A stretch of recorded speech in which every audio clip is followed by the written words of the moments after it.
بسم اللہ الرحمن الرحیم۔ کتاب قصص القرآن حصہ اول، part number 16، page number 174۔ Hajra چند روز تک مشکیزہ سے پانی اور خرجی سے کھجوریں کھاتی اور اسماعیل کو دودھ پلاتی رہیں، لیکن وہ وقت بھی آ گیا کہ پانی رہا نہ کھجوریں۔ تب وہ سخت پریشان ہوئیں، چونکہ وہ بھوکی پیاسی تھیں، اس لیے دودھ بھی نہ اترتا تھا اور بچہ بھی بھوکا پیاسا رہا۔ جب حالت گرگوں ہونے لگی اور بچہ بے-تاب ہونے لگا تو ہاجرہ اسماعیل کو چھوڑ کر دور جا بیٹھیں تاکہ اس حالت زار میں اس کو اپنی آنکھ سے نہ دیکھیں۔ کچھ سوچ کر قریب کی پہاڑی صفا پر چڑھیں کہ شاید کوئی اللہ کا بندہ نظر آ جائے، مگر کچھ نظر نہ آیا۔ پھر بچے کی محبت میں دوڑ کر وادی میں آ گئیں۔ اس کے بعد دوسری جانب کی پہاڑی مروہ پر چڑھ گئیں اور وہاں بھی جب کچھ نظر نہ آیا تو پھر تیزی سے لوٹ کر وادی میں بچہ کے پاس آ گئیں، اور اس طرح 7 مرتبہ کیا۔ نبی صلی اللہ علیہ وسلم نے اس مقام پر پہنچ کر فرمایا کہ یہی وہ سعی بین الصفا والمروہ جو حج میں لوگ کرتے ہیں۔ آخر میں جب وہ مروہ پر تھیں تو کانوں میں ایک آواز آئی، چونکیں اور دل میں کہنے لگیں کہ کوئی پکارتا ہے۔ کان لگایا تو پھر آواز آئی۔ ہاجرہ کہنے لگیں، اگر تم مدد کر سکتے ہو تو سامنے آؤ، تمہاری آواز سنی گئی۔ دیکھا تو خدا کا فرشتہ جبرائیل ہے۔ فرشتے نے اپنا پیر یا ایڑی اس جگہ ماری جہاں زمزم ہے، اس جگہ سے پانی ابلنے لگا۔ ہاجرہ نے یہ دیکھا تو پانی کے چاروں طرف باڑ بنانے گئیں، مگر پانی برابر ابلتا رہا۔ اس جگہ پہنچ کر نبی صلی اللہ علیہ وسلم نے فرمایا، اللہ تعالیٰ اسماعیل پر رحم کرے، اگر وہ زمزم کو اس طرح نہ روکتیں اور اس کے 4 جانب باڑ نہ لگاتیں تو آج وہ زبردست چشمہ ہوتا۔ ہاجرہ نے پانی پیا اور پھر اسماعیل کو دودھ پلایا۔ فرشتہ نے ہاجرہ سے کہا، خوف اور غم نہ کر، اللہ تعالیٰ تجھ کو اور اس بچے کو ضائع نہ کرے گا۔ یہ مقام بیت اللہ ہے جس کی تعمیر اس بچہ اسماعیل اور اس کے باپ ابراہیم کی قسمت میں مقدر ہو چکی ہے، اس لیے اللہ تعالیٰ اس خاندان کو ہلاک نہیں کرے گا۔ بیت اللہ کی یہ جگہ قریب کی زمین سے نمایاں تھی، مگر پانی کا سیلاب داہنے بائیں اس حصے کو برابر کرتا جا رہا تھا۔ اسی دوران میں بنی جرہم کا ایک قبیلہ اس وادی کے قریب آ کر ٹھہرا۔ دیکھا تو تھوڑے سے فاصلے پر ندار ڈر رہے ہیں۔ جرہم نے کہا، یہ پانی کی علامت ہے، وہاں ضرور پانی موجود ہے۔ جرہم نے بھی قیام کی اجازت مانگی۔ ہاجرہ نے فرمایا، قیام کر سکتے ہو، لیکن پانی میں ملکیت کے حصہ دار نہیں ہو سکتے۔ جرہم نے یہ بات بخوشی منظور کر لی اور وہیں مقیم ہو گئے۔ رسول اللہ نے فرمایا کہ ہاجرہ خود بھی باہمی انس و رفاقت کے لیے یہ چاہتی تھیں کہ کوئی یہاں آ کر مقیم ہو، اس لیے انہوں نے مسرت کے ساتھ بنی جرہم کو قیام کی اجازت دے دی۔ جرہم نے آدمی بھیج کر اپنے باقی ماندہ اہل خاندان کو بھی بلا لیا اور یہاں مکانات بنا کر رہنے سہنے لگے۔ انہی میں اسماعیل بھی رہتے اور کھیلتے اور ان سے ان کی زبان سیکھتے۔ جب اسماعیل بڑے ہو گئے تو ان کا طرز و انداز اور ان کی خوبصورتی بنی جرہم کو بہت بھائی۔ انہوں نے اپنے خاندان کی لڑکی سے ان کی شادی کر دی۔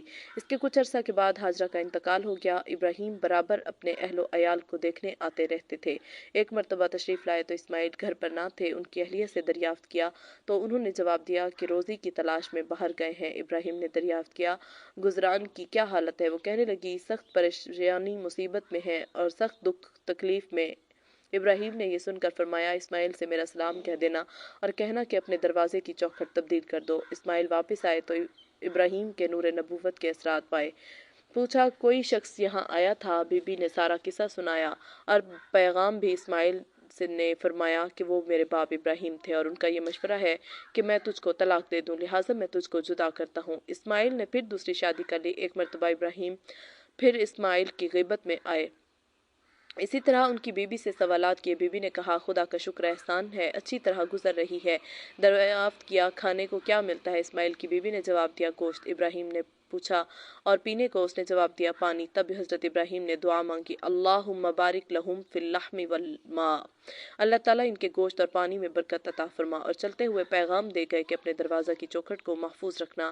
حضرت اسماعیل آئے تو ان کی بی بی نے تمام واقعہ دہرایا اور پیغام بھی سنایا۔ اسماعیل نے فرمایا کہ یہ میرے باپ ابراہیم تھے اور ان کا پیغام یہ ہے کہ تو میری زندگی بھر رفیق حیات رہے۔ یہ طویل روایت بخاری کتاب الرؤیا اور کتاب الانبیاء میں 2 جگہ منقول ہے، اور دونوں سے یہی ثابت ہوتا ہے کہ اسماعیل وادی غیر ذی زرع بن کھیتی کے سرزمین سے یعنی مکہ میں بحالت شیر خوارگی پہنچے تھے۔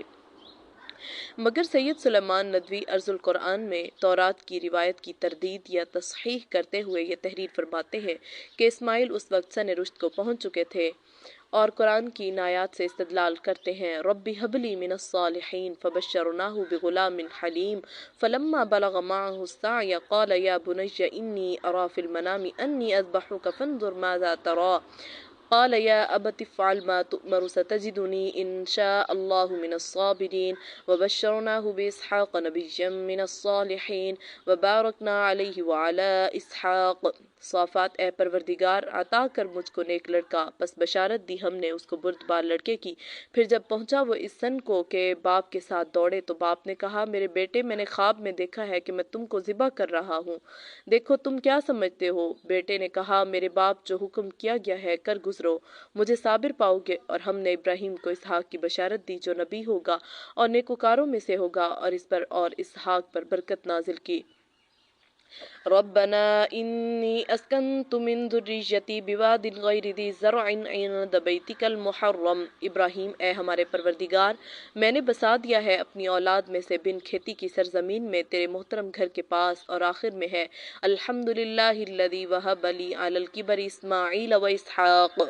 تمام تعریفیں اس اللہ کے لیے ہیں جس نے بخشا مجھ کو بڑھاپے میں اسماعیل اور اسحاق کو۔ وجہ استدلال یہ ہے کہ صافات کی پہلی آیت میں بلغ معہ السعی سے یہ معلوم ہوتا ہے کہ اسماعیل سن رشد تک حضرت ابراہیم کے ساتھ رہے، اور آخر کی آیت بتاتی ہے کہ اسحاق پیدا ہو چکے تھے اور اسماعیل سے 13 سال بڑے تھے۔ اور سورہ ابراہیم کی آیتوں سے بھی معلوم ہوتا ہے کہ اسماعیل جب مکہ میں لائے گئے ہیں تو وہ سن رشد کو پہنچ چکے تھے، تبھی تو ابراہیم نے دعا میں دونوں کا ذکر فرمایا ہے۔ ارض القرآن جلد 2 صفحہ 43-44۔ اس استدلال کے بعد سید صاحب بخاری کی روایت کو ابن عباس پر موقوف اور اسرائیلیات سے قرار دیتے ہیں، مگر سید صاحب کا یہ دعویٰ صحیح نہیں ہے اور نہ ان کی پیش کردہ آیات سے اس کی تائید نکلتی ہے۔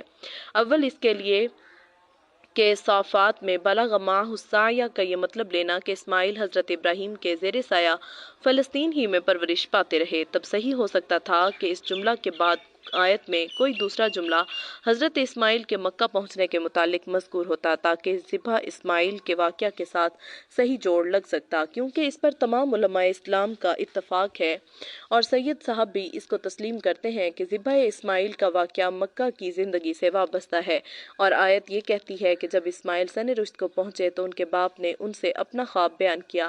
پس سید صاحب کی توجیہ کے مطابق اس آیت میں سخت ابہام ہے، حالانکہ قرآن عزیز کے طرز خطابت اور اصول بیان کے یہ قطعاً خلاف ہے کہ ایک آیت کے اندر اس طرح کا ابہام پیدا کر دے جس سے دو اہم زندگیوں کے درمیان کوئی ربط قائم نہ رہ سکے۔ دوم، اس لیے کہ صافات میں اسماعیل سے متعلق جس واقعہ کا ذکر ہے وہ ذبح عظیم کا تذکرہ ہے، نہ کہ مکہ پہنچنے کا، اور وہ بلا شبہ اسماعیل کے سن رشد کا زمانہ ہے، اور اسحاق اس وقت پیدا ہو چکے تھے۔ حقیقت یہ ہے کہ ابراہیم اگرچہ ہاجرہ اور اسماعیل کو مکہ کے بیاباں و صحرا میں چھوڑ آئے تھے، لیکن باپ تھے، نبی پیغمبر تھے، اہلیہ اور بیٹے کو کیسے بھول سکتے تھے، ان کی نگہداشت سے کیسے بے پرواہ رہ سکتے تھے؟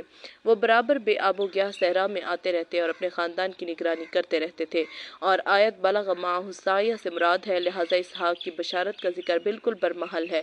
خود سید صاحب تورات کے ایک فقرہ کی تردید کر کے فرماتے ہیں تورات میں یہ مذکور نہیں ہے کہ حضرت ابراہیم بھی ساتھ آئے تھے، لیکن کون شکی ہوگا جو اپنے عزیز بچہ کو جس کی پیدائش کی اس نے خود دعا کی ہو، جس کے لیے زندگی اس نے خدا سے مانگی ہو، اس کو تنہا بے آب و گیاہ مقام میں ہمیشہ کے لیے جانے دے۔ ارض القرآن جلد 6:47۔ اسی طرح سورہ ابراہیم کی آیت میں عند بیتک المحرم کے بعد یہ جملہ ہے ربنا لیقیموا الصلاۃ فاجعل افئدۃ من الناس تہوی الیہم۔ ابراہیم، اے ہمارے پروردگار، میں نے کعبہ کے پاس ان کو اس لیے بسایا تاکہ یہ نماز کو قائم کریں، پس تو لوگوں کو ان کی طرف پھیر دے۔ اس سے یہ معلوم ہوتا ہے کہ ابراہیم کی یہ دعا بیت اللہ کی تعمیر کے بعد سے متعلق ہے، اور آیت کا سیاق و سباق صاف صاف اسی پر دلالت کرتا ہے کہ اس میں قیام صلات کا ذکر ہے، اس میں حج کی طرف اشارہ ہے اور اس میں یہاں کے بسنے والوں کے لیے رزق کی وسعت کی تمنا جھلکتی ہے، اور یہ سب باتیں جب ہی موزوں ہو سکتی ہیں کہ بیت اللہ اپنی تعمیر کے ساتھ موجود ہو۔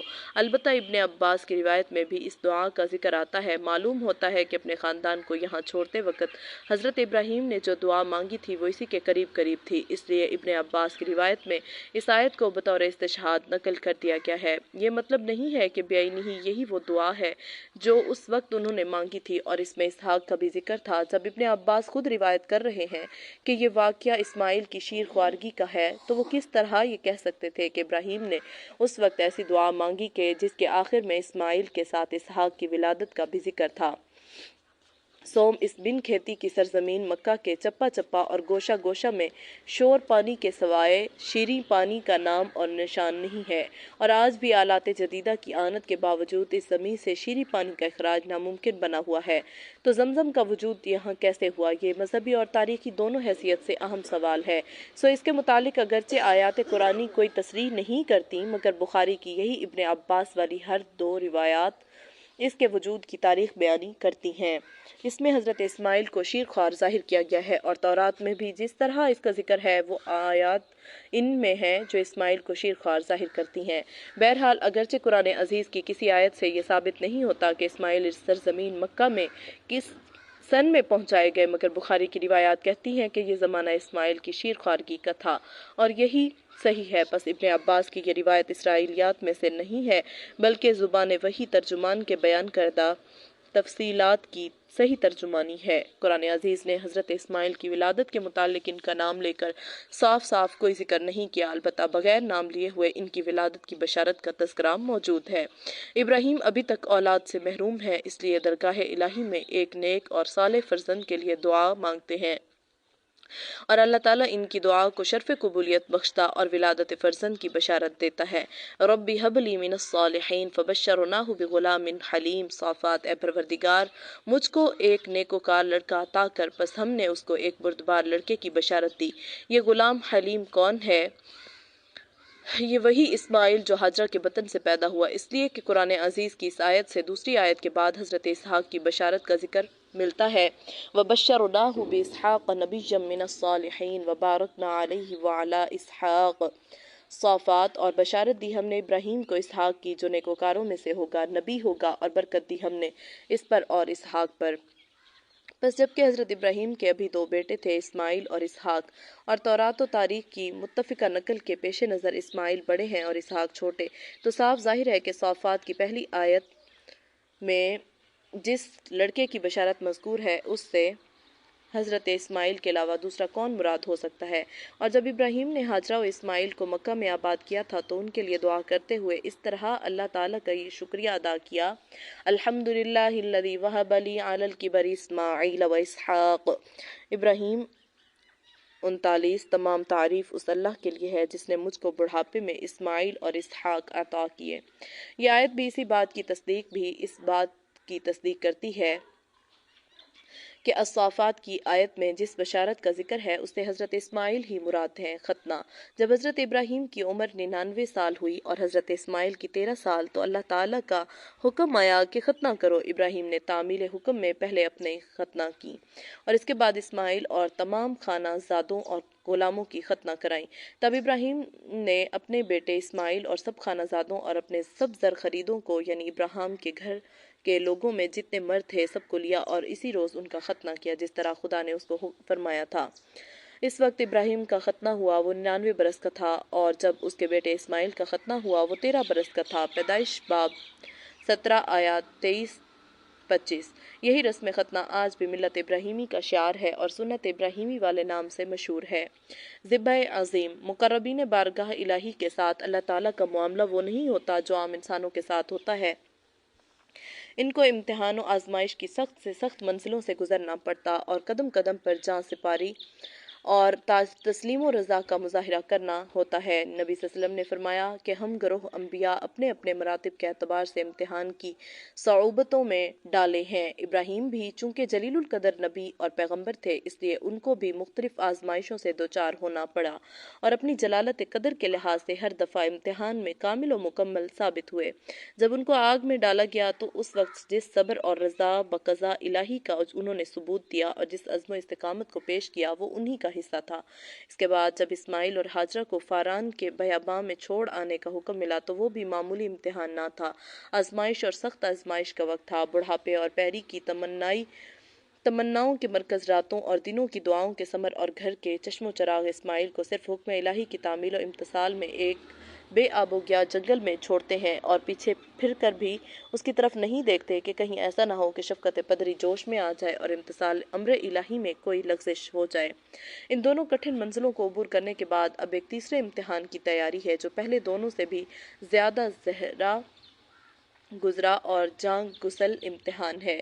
یہی حضرت ابراہیم 3 شب مسلسل خواب دیکھتے ہیں کہ اللہ تعالیٰ فرماتا ہے، اے ابراہیم تو ہماری راہ میں اپنے اکلوتے بیٹے کی قربانی دے۔ انبیاء کا خواب رویا صادقہ اور وحی الہی ہوتا ہے، اس لیے ابراہیم رضا و تسلیم کا پیکر بن کر تیار ہو گئے کہ خدا کے حکم کی جلدی جلدی تعمیل کرے، مگر چونکہ یہ معاملہ تنہا اپنی ذات سے وابستہ نہ تھا بلکہ اس آزمائش کا دوسرا جز وہ بیٹا تھا جس کی قربانی کا حکم دیا گیا تھا۔ اصل یا باپ نے اب بیٹے کو اپنا خواب اور خدا کا حکم سنایا۔ بیٹا ابراہیم جیسے مجدد انبیاء اور رسل کا بیٹا تھا، فوراً سر تسلیم خم کر دیا اور کہنے لگا، اگر خدا کی یہی مرضی ہے تو انشاءاللہ آپ مجھ کو صابر پائیں گے۔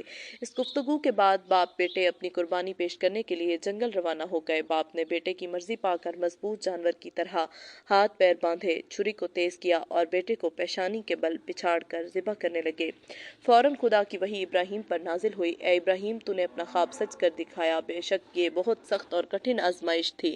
اب لڑکے کو چھوڑ اور تیرے پاس جو یہ مینڈا ہے اس کو بیٹے کے بدلے میں ذبح کر، ہم نیکوکاروں کو اسی طرح نوازا کرتے ہیں۔ ابراہیم نے پیچھے مڑ کر دیکھا تو جھاڑی کے قریب ایک مینڈا کھڑا ہے۔ حضرت ابراہیم نے خدا کا شکر ادا کرتے ہوئے اس مینڈے کو ذبح کیا۔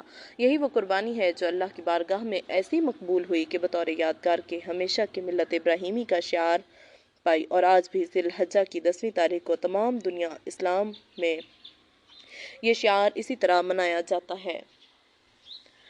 مگر اس پورے واقعہ سے یہ ثابت نہیں ہوا کہ ابراہیم کی اولاد میں سے ذبیح کون ہے، اسماعیل یا اسحاق۔ قرآن عزیز نے اگرچہ ذبح کا نام نہیں لیا، مگر جس طرح اس واقعہ کا تذکرہ کیا ہے، اس سے بغیر کسی کنجو کاؤ کے یہ ظاہر ہوتا ہے کہ نص قرآنی اسماعیل کو ذبیح بتاتی ہے، اور یہی واقعہ اور حقیقت ہے۔ والصافات میں اس واقعہ کو اس طرح بیان کیا گیا ہے، رب هب لي من الصالحين فبشرناه بغلام حليم فلما بلغ معه السعي قال يا بني إني أرى في المنام أني أذبحك فانظر ماذا ترى قال يا أبت افعل ما تؤمر ستجدني إن شاء الله من الصابرين فلما أسلما وتله للجبين وناديناه أن يا إبراهيم قد صدقت الرؤيا إنا كذلك نجزي المحسنين إن هذا لهو البلاء المبين وفديناه بذبح عظيم وتركنا عليه في الآخرين سلام على إبراهيم كذلك نجزي المحسنين إنه من عبادنا المؤمنين وبشرناه بإسحاق نبيا من الصالحين وباركنا عليه وعلى إسحاق۔ صافات رکوع نمبر 3۔ اے پروردگار مجھ کو ایک نیکوکار لڑکا عطا کر، پس بشارت دی ہم نے ان کو بردبار لڑکے کی۔ پھر جب وہ اس سن کو پہنچا کہ باپ کے ساتھ دوڑنے لگے، ابراہیم نے کہا، اے میرے بیٹے میں نے خواب میں دیکھا کہ میں تجھے ذبح کر رہا ہوں، پس تو دیکھ کیا سمجھتا ہے؟ کہا، اے میرے باپ جس بات کا تجھے حکم کیا گیا وہ کر، اگر اللہ نے چاہا تو مجھ کو صبر کرنے والوں میں پائے گا۔ پس جب ان دونوں نے رضا تسلیم کو اختیار کر لیا اور پیشانی کے بل اس بیٹے کو پچھاڑ دیا، ہم نے اس کو پکارا، اے ابراہیم تو نے خواب سچ کر دکھایا، بے شک ہم اسی طرح نیکوکاروں کو بدلہ دیا کرتے ہیں۔ بلا شبہ یہ کھلی ہوئی آزمائش ہے، اور بدلہ دیا ہم نے اس کو بڑے ذبح مینڈے کے ساتھ، اور ہم نے آنے والی نسلوں میں اس کے متعلق یہ باقی چھوڑا کہ ابراہیم پر سلام ہو، اسی طرح ہم نیکوکاروں کو بدلہ دیا کرتے ہیں، بے شک ہمارے مومن بندوں میں سے ہے۔ اور بشارت دی ہم نے اس کو اسحاق کی جو نبی ہوگا اور نیکوکاروں میں سے ہوگا، اور برکت دی ہم نے اس پر اور اسحاق پر۔ ان آیات میں ابراہیم کے 2 صاحبزادوں کی بشارت کا ذکر ہے۔ پہلے لڑکے کا نام نہیں لیا اور غلام حلیم کہہ کر اس کے ذبح عظیم کے واقعہ کا تذکرہ کیا۔ اس کے بعد دوسرے لڑکے کی بشارت کا ذکر نام لے کر کیا، بشرناہ بِإِسْحَاقَ، اور یہ طے شدہ امر ہے کہ ابراہیم کے دونوں صاحبزادوں اسماعیل و اسحاق میں سے اسماعیل بڑے ہیں اور اسحاق چھوٹے۔ پس جبکہ چھوٹے لڑکے کا ذکر بعد کی آیت میں نام لے کر دیا گیا تو پہلی آیت میں اسماعیل کے علاوہ اور کس کا ذکر ہو سکتا ہے؟ بلا شبہ وہ اسماعیل ہی ہیں جنہوں نے سَتَجِدُنِی إِن شَاءَ اللَّهُ مِنَ الصَّابِرِينَ کہہ کر اور وَتَاللَّهِ لِلْجَبِينَ وَتَلَّهُ لِلْجَبِينَ کا مظاہرہ کر کے وَفَدَيْنَاهُ بِذِبْحٍ عَظِيمٍ کا اعزاز حاصل کیا۔ علاوہ ازیں صرف قرآن عزیز ہی اسماعیل کو ذبیح نہیں کہتا بلکہ تورات کی عبارت کو اگر غور سے مطالعہ کیا جائے تو وہ بھی یہی بتاتی ہے کہ اسماعیل اور صرف اسماعیل ہی ذبیح ہیں۔ ان باتوں کے بعد یوں ہوا کہ خدا نے ابراہیم کو آزمایا اور اسے کہا کہ تو اپنے بیٹے، ہاں اپنے اکلوتے بیٹے کو جس کو تو پیار کرتا ہے، اسحاق کو لے اور زمین موریا میں جا اور اسے وہاں پہاڑوں میں سے ایک جو میں تجھے بتاؤں گا سو ختنی قربانی کے لیے چڑھا۔ تورات پیدائش باب 22 آیت 1 تا 2۔ تب خداوند کے فرشتے نے دوبارہ آسمان پر سے ابراہیم کو پکارا اور کہا کہ خداوند فرماتا ہے، اس لیے کہ تو نے ایسا کام کیا اور اپنا بیٹا، اپنا اکلوتا ہی بیٹا دریغ نہ رکھا، میں نے اپنی قسم کھائی کہ میں برکت دیتے ہی تجھے برکت دوں گا۔ ایزن باب 22 آیت 15-16۔ تورات کی ان ہر 2 عبارات کے نشان زدہ فکروں اپنے اکلوتے بیٹے اور اپنا اکلوتا ہی بیٹا کو دیکھیے اور پھر تورات کی ان گزشتہ آیات کو پڑھیے کہ جس میں اسماعیل کو حضرت ابراہیم کا اکلوتا بیٹا بتایا گیا ہے، کیونکہ اسماعیل جب 14 برس کے ہو چکے ہیں تب اسحاق کی ولادت ہوئی ہے۔ کیا ان سے یہ صاف طور سے واضح نہیں ہوتا کہ ذبیح جیسے اعزاز کو بنی اسرائیل کے ساتھ وابستہ کرنے کی یہ غلط حرص تھی جس نے یہود کو اس تحریف پر آمادہ کیا کہ انہوں نے اس عبارت میں اکلوتے بیٹے کے فکرے کے ساتھ اسحاق کا نام بے محل جوڑ دیا۔ پس یہ اضافہ تورات کی تصریحات کے بھی خلاف ہے اور نص قرآنی کے بھی اور واقعہ و حقیقت کے بھی قطعاً خلاف ہے۔ بہرحال اس میں کوئی شک نہیں کہ ذبیح اللہ کا عظیم الشان شرف اسماعیل ہی کے لیے مقسوم تھا۔ وَذَلِكَ فَضْلُ اللَّهِ يُؤْتِيهِ مَن يَشَاءُ وَاللَّهُ ذُو الْفَضْلِ الْعَظِيمِ۔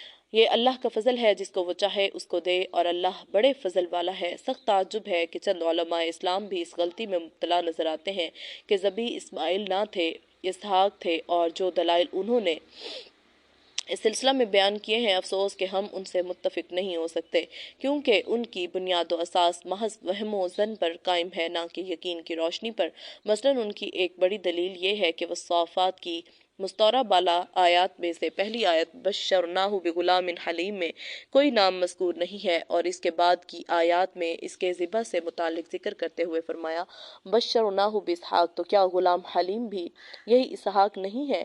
مگر آپ خود اندازہ کیجئے کہ یہ کس قدر غلط استدلال ہے۔ اول ان آیات کے سیاق و سباق کا مطالعہ کیجئے، پھر غور کیجئے کہ وَبَشَّرْنَاهُ بِغُلَامٍ حلیم کے بعد وَبَشَّرْنَاهُ بِإِسْحَاقَ کو عطف کے ذریعے کس طرح جدا کیا گیا ہے۔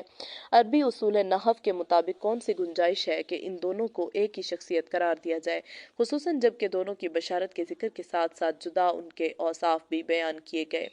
صاحب قصص الانبیاء عبدالوہاب نجار نے اسی موقع پر آیت وبارکنا علیہ وعلی اسحاق میں علیہ کی ضمیر ذبیح کی جانب راجع کی ہے اور یہ ترجمہ کیا ہے، ہم نے برکت نازل کی اس ذبیح پر اور اسحاق پر، اور یہ دعویٰ کیا ہے کہ پورا قصہ بیان کرنے کے بعد اسحاق کی بشارت کا ذکر اس بات کے لیے نص ہے کہ صاحب قصہ لڑکا اسحاق کے علاوہ ہے اور وہ حضرت اسماعیل ہی ہو سکتے ہیں۔ علاوہ ازیں یہ واقعہ مکہ کے قریب منا میں پیش آیا ہے اور تورات کا جملہ اکلوتا بیٹا اس بات کی زندہ شہادت ہے کہ ابھی تک حضرت اسحاق کی ولادت بھی نہیں ہوئی، لہٰذا تورات کا اس واقعہ کو موریا کے قریب بتانا اسی قسم کی تحریف ہے جس سے تورات کا کوئی باب خالی نہیں اور جس کا انکار بدعت کا انکار ہے۔ یہ مسئلہ اگرچہ بہت زیادہ تفصیل طلب ہے، لیکن ہم نے صرف ضروری امور کے بیان کر دینے پر اکتفا کیا ہے۔ بنائے کعبہ حضرت ابراہیم اگرچہ فلسطین میں مقیم تھے مگر برابر مکہ میں ہاجرہ و اسماعیل کو دیکھنے آتے رہتے تھے۔ اسی اثناء میں ابراہیم کو اللہ تعالیٰ کا حکم ہوا کہ کعبۃ اللہ کی تعمیر کرو۔ حضرت ابراہیم نے حضرت اسماعیل سے تذکرہ کیا اور دونوں باپ بیٹوں نے بیت اللہ کی تعمیر شروع کر دی۔ حافظ ابن حجر عسقلانی نے فتح الباری میں تحریف کے لیے مولانا رحمت اللہ کیر